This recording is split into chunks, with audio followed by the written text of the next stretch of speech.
5ই অগাস্টের পর থেকে কত রকম ভাবে এটা এসছে আপনারা আমার সাথে অনেক ভালো জানেন, বাস্তবের পরিপ্রেক্ষিতে সেগুলো দেখেছেন।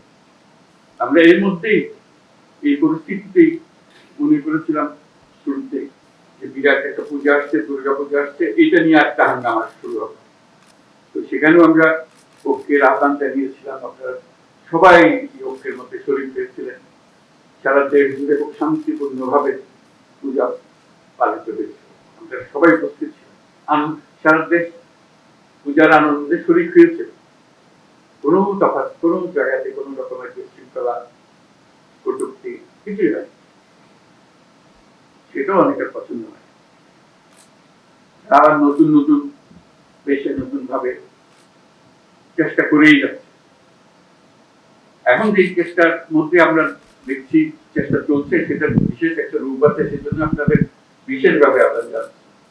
এটা হলো যে যে বাংলাদেশ আমরা গড়ে তোলার চেষ্টা করছি, সেটাকে ধামাচাপা দিয়ে আরেক বাংলাদেশের কাহিনী তারা রচনা করে চলছে এবং সারাক্ষণ এটা নানা রূপরেখা তারা দিয়ে যাচ্ছে।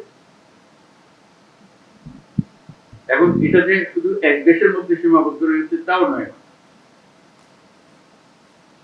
বিশেষ বিশেষ বড় বড় দেশের মধ্যে এটা ছড়িয়ে গেছে, যেহেতু আমাদের এই বিরাট অভ্যুত্থান যার পছন্দ হয়, যাদের পছন্দ হয়নি, তাদের মুছে দিতে চায়, আড়াল করতে চায়, এটাকে নতুন ভঙ্গিতে দুনিয়ার সামনে পেশ করতে চায়।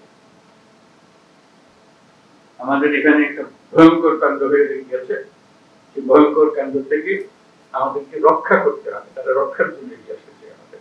তো সেটা মিথ্যা প্রমাণ করা এবং বাস্তবকে সেখানে প্রতিষ্ঠিত করা, সেটার জন্য আমাদের সবাই একজোট হতে হবে। কারণ এখানে কোনো বিশেষ রাজনৈতিক মতবাদের বিষয় না, জাতি হিসেবে আমাদের অস্তিত্বের বিষয়। আমরা যে মুক্ত স্বাধীন বাংলাদেশ তৈরি করলাম এই অভ্যুত্থানের মাধ্যমে, সেটাকে তারা মুছে দিতে চায়, তারা আগেরটাতে ফিরে যেতে চায়। এটা মুখে বলছেন আগেরটা, কিন্তু ভঙ্গি হলো আগেরটা ভালো ছিল। এবার আগেরটা কিভাবে তারা নিয়ে আসবে, সেই নানা দিক থেকে তাদের চলছে। তারা একটা কাল্পনিক বাংলাদেশ তৈরি করে রাখছে দুনিয়ার সামনে।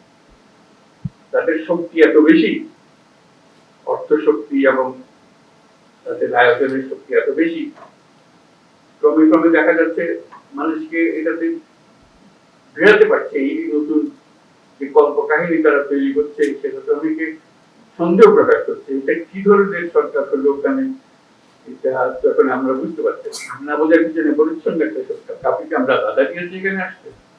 আমরা তো বারে বার বলছি যে আপনারা আসেন, দেখেন, দেখেছেন, এখানে কোন বাধা নেই, না দেখার বাধা আছে, না দেখার বাধা আছে, না বলার বাধা আছে।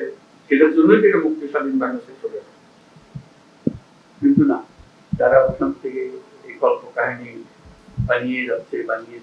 এখন আমাদের সারা দুনিয়াকে বলতে হবে যে আমরা এক, আমরা যেটা পেয়েছি আমরা একযোগে পেয়েছি, কোন মতভেদের মাধ্যমে পাইনি, কাউকে ধাক্কা ধাক্কি করে পাইনি, যারা আমাদের বুকের উপর চেপেছিল তাদেরকে আমরা বের করে দিয়েছি। এইটুকুই আমরা নিজেরাই উন্মুক্ত হয়েছি। সেই জিনিসটা সবার সামনে তুলে ধরে, কিভাবে চলবো সে ব্যাপারে পরামর্শ সবাই মিলে একটা জন্য আমরা প্রয়াসটা করতে পারি। কারণ আমাদের এই নতুন বাংলাদেশের যাত্রাপথে এটা একটা মস্ত বড় বিষয় হয়ে দাঁড়িয়ে, অস্তিত্বের বিষয় হয়ে দাঁড়িয়ে। এই জিনিসটা যেন আমরা ঠিকভাবে অগ্রসর হতে ভুল না করি, সেটার জন্যই আমরা সবাই মিলে পরামর্শ করে যাতে একযোগে আমরা কাজটা করতে পারি, সে আবেদন। আপনারা নিজেরা এটা খুব ভালো করে বোঝেন, আমার বোঝানোর দরকার ছিল না, শুরুতে কিছু বলার দরকার আপনাদের করলাম। মনের ভেতরে এগুলো স্পষ্টভাবে জেগে আছে, সেটা সবার সামনে একত্র হয়ে বললে আমাদের শক্তি, সমবেত শক্তিতে আসবে। সেই সমবেত